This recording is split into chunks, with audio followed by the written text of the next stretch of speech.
دلته د کندوز ښار د لا پراخوالي او د هیواد اقتصادي پرمختګ په موخه د یوې سترې پروژې کارونه پیل شول. د کندوز ولایت سپین زر اماراتي شرکت د استوګنیزو ودانیو جوړول چې له اوږدې مودې راهیسې ورته عام خلک او سوداګر انتظار و، نن یې د 1.5 میلیارد افغانیو په ارزښت رسماً کارونه پیل شو.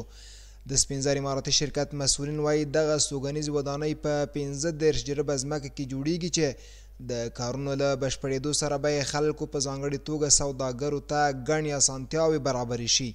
د شرکت د مسؤلینو او کارکوونکو څخه مو غوښتنه دا ده چې په ښه اخلاص او په صداقت باندې او په ایماندارۍ باندې دغه کار سرته ورسوي. نن تاسو د دې شاهدان یې چې د کندوز سپین زر اماراتي شرکت په 15 جریبه ځمکه کې د سوداګریز او ودانیز ښارګوټی جوړیږي. نن موږ او تاسو د افتتاح شاهدانو. ویلی سم چې انشاءالله دا به د کندوز د آبادۍ پرمختګ ترقۍ پیلامه وي.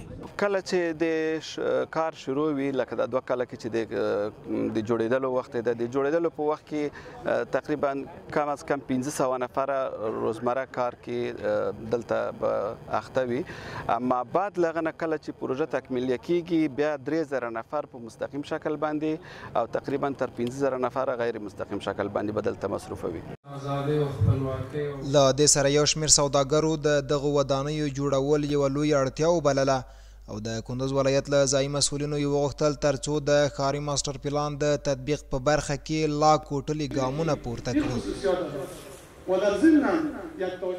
علاقمند به هستیم که ماستر پلان در ولایت قندوز قسمی که بزرگا برای ما وعده داده هرچی عاجل تطبیق شود. از شخص خود ما جایداد میره، علاقمند هستیم که بره باید نقشه ماستر پلان تطبیق شود. دغه پروژه چې دا عملی شوله او موږ غواړو د مسؤلینو نه چې نورم دا پروژه د ماستر پلان عملی کی، دا موږ د پاره یو د خوښۍ او د قندوزیانو لپاره د خوښۍ او یو زیری دی.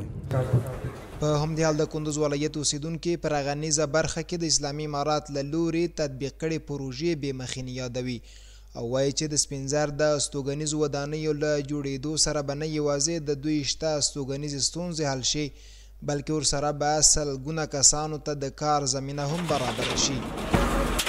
دا پروژه د کندوز په تاریخ کې ساری نه لري او نن د کندوز لپاره د کندوز ولسونو لپاره داسې یو د خوشحالي زیری وسو چې دغه زیری به په ټول د تاریخ کې په د کندوزیانو سوی نه و.